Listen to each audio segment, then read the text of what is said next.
little biased, but it's a wonderful island. Yeah, what part of Jamaica are you from? So St. Elizabeth, so more of like the countryside part. So a lot of people know more like Kingston, Montego Bay, Ocho, stuff like that. But yeah, St. Elizabeth. Gotcha. How'd you get started in the dry cleaning laundry business? How did this come about? Well, so you have to picture it's 2022, and we're getting out of like the COVID time, and I was going through a transition in my life, and I went to go visit a friend, and I'm standing in her living room, and there are clothes everywhere, just like everywhere on the floor and the sink and the table, just everywhere. And I was like, wow, laundry is obviously an issue for her. And she's telling me like how busy she is and how tired, and she just doesn't have time, and just so many different things going on in her life. And she just felt like so overwhelmed and stressed. And so she was buying new clothes instead of washing the clothes that she had.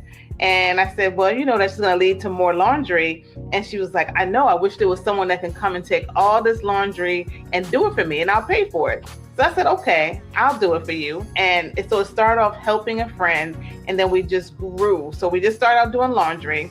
And then I went to a mom's group like a couple weeks later, and I was just telling them about how I was helping a friend. And they all were like, oh, can you help me? Can you help me? And so I was like, okay. And that's when I realized I can actually turn it into a business. And so here we are 2.5 years later, just growing and just doing some amazing things. Just like that. That's nice. You know what? I worked for somebody that just like that. I saw a need. Yeah. Isn't that what you need? Yeah. I worked for somebody that had a dry cleaning business, and I got started washing, basically washing clothes, right? And then I worked my way up the pressing the clothes. Yep. And then they put me on the register. Like, oh, okay.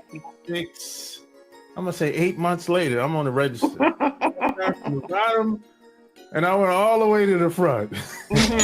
This is like I was 27. I was 27 at the time, and I was like, oh, that's so. Wow. Basically, I know how to do everything in here.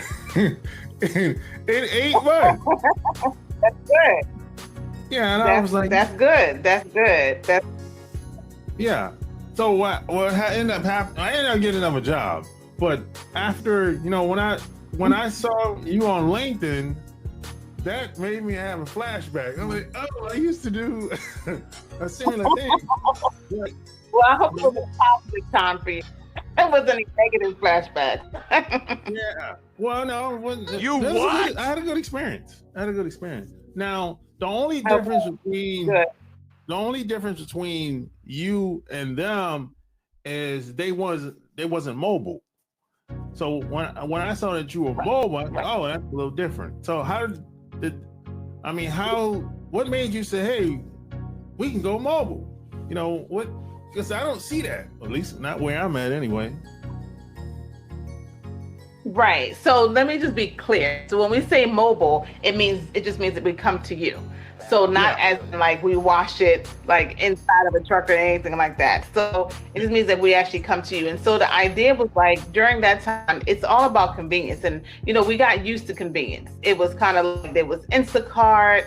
You're used to people coming and making meals for you and driving you around. So it was just kind of like, it was like natural. Like, why can't we just do that with laundry? So we pick it up.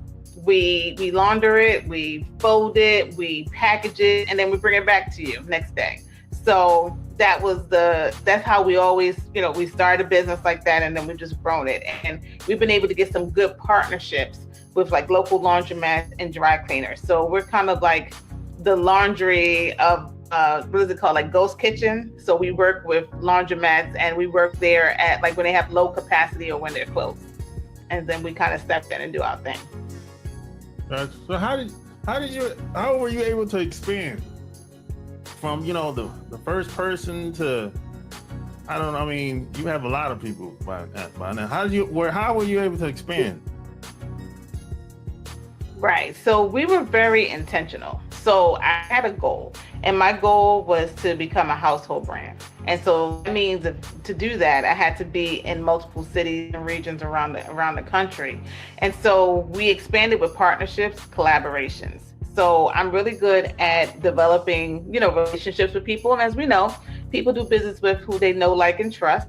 And so that allowed us to get into doors and to get opportunities and to do things in different regions. So we just took advantage of that. And then as people started to see us and see the brand, they wanted to be a part. So we did like some brand ambassadors, some affiliate programs. And that's how we just kind of were able to grow and expand. So we're in Maryland, DC, Northern Virginia, Cleveland. We have a footprint in Toronto. We're about to go into Atlanta, Philly.